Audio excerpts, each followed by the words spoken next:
The AMX-13 75 FL10 is the first variant of the AMX-13 light tank family. The tank was designed in 1946 by the Atelier de Construction de l'Hélice le Monolix to meet a request for an armored vehicle that could be airdropped to support paratroopers. The first prototype went into service in 1948. Torsion bar suspension with 5 road wheels and 2 return rollers was used on the compact chassis. The engine was positioned on the right side of the tank, with the driver on the left. It has an unusual 2-part FL10 oscillating turret that contains the main armament and allows the entire upper turret to adjust elevation. The commander and gunner sit in the turret, which is located at the rear of the vehicle. The 75mm tank gun was auto-loaded and fed by 2 6-round magazines situated in the turret bustle on either side. The crew could engage targets quickly due to 12 rounds available in the drum magazines. However, once these rounds were expended, the vehicle commander and gunner could either manually refill them within the turret or retreat to cover and reload shells from outside the vehicle through the hatches above. It was exported to over 26 more countries. Over 100 variants exist, including prototypes and export variants. Many of these variants, such as SPGs, SPAAs, APCs, and ATGM carriers, comprise their own separate families. In War Thunder, the AMX-13 is an extremely good tank. It's fast, has a good gun, and it's very mobile. Only problem with it is, it has a bad reverse, unfortunately. In the late 1940s, the French army sought to replace its aging medium tanks with a new 15-ton medium tank that could serve as the main asset in armored divisions.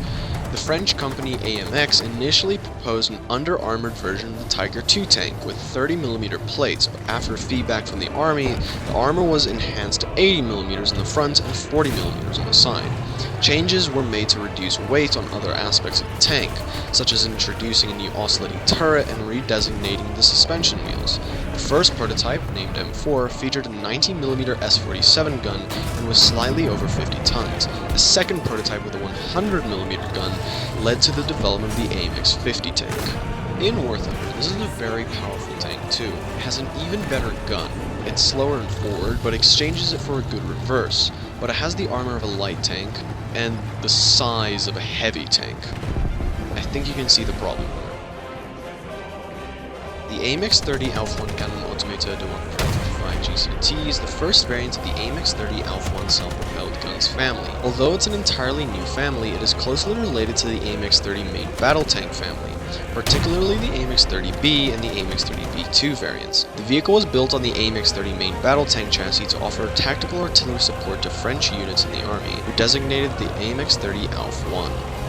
The vehicle is mounted with a 155mm howitzer and autoloader with a maximum range of 30 km and a rate of fire of 8 rounds per minute. The vehicle is equipped with 42 rounds of ammunition in combustible cartridge casings. The decision to develop a self-propelled howitzer dates back in 1969, with the first prototype produced in 1972.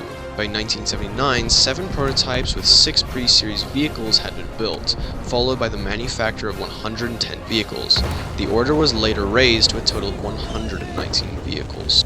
In War Thunder, this is an HE launcher, so that's self-explanatory. If you don't know what that means, because of overpressure damage from HE, if you hit the right spot, it kills the entire enemy tank, skipping even the thickest armor.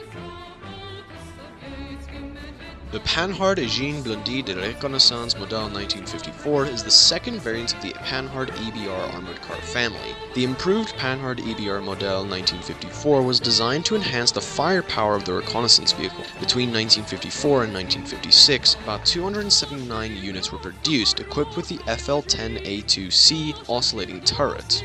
The Panhard E.B.R Model 1954 suspension was upgraded to withstand the higher weights of the vehicle. It was equipped with the AMX-13 75 FL10 turret. The vehicle could carry a total of 36 rounds. This, in my opinion, is the best E.B.R in War Thunder. Unfortunately, I don't have access to this tank, but if I did, I know I would love this thing. It's really fast, has a good gun, and it's low profile. Perfect. Yes, the M46. The French M46 has no history. It's just a copy and paste that Gaijin added to France in hopes of making money. Nevertheless, it's the better version of the M26 for France. It actually has good armor, so that helps it. But why is it a premium though? The AMX-13 Char Lance SS.11 is the third subvariant of the AMX-13 75 FL10. which is the first sub-variant of the AMX-13 light tank family. It is identical to the standard AMX-13, except for the 4 SS.11 anti-tank guided missiles mounted on the launcher above the main armament. Nord Aviation's SS.11 is the French manual command-to-line-of-sight wire-guided ATGM. It was one of the first ATGMs entering service with the French Army in 1956 and serving until the 1980s.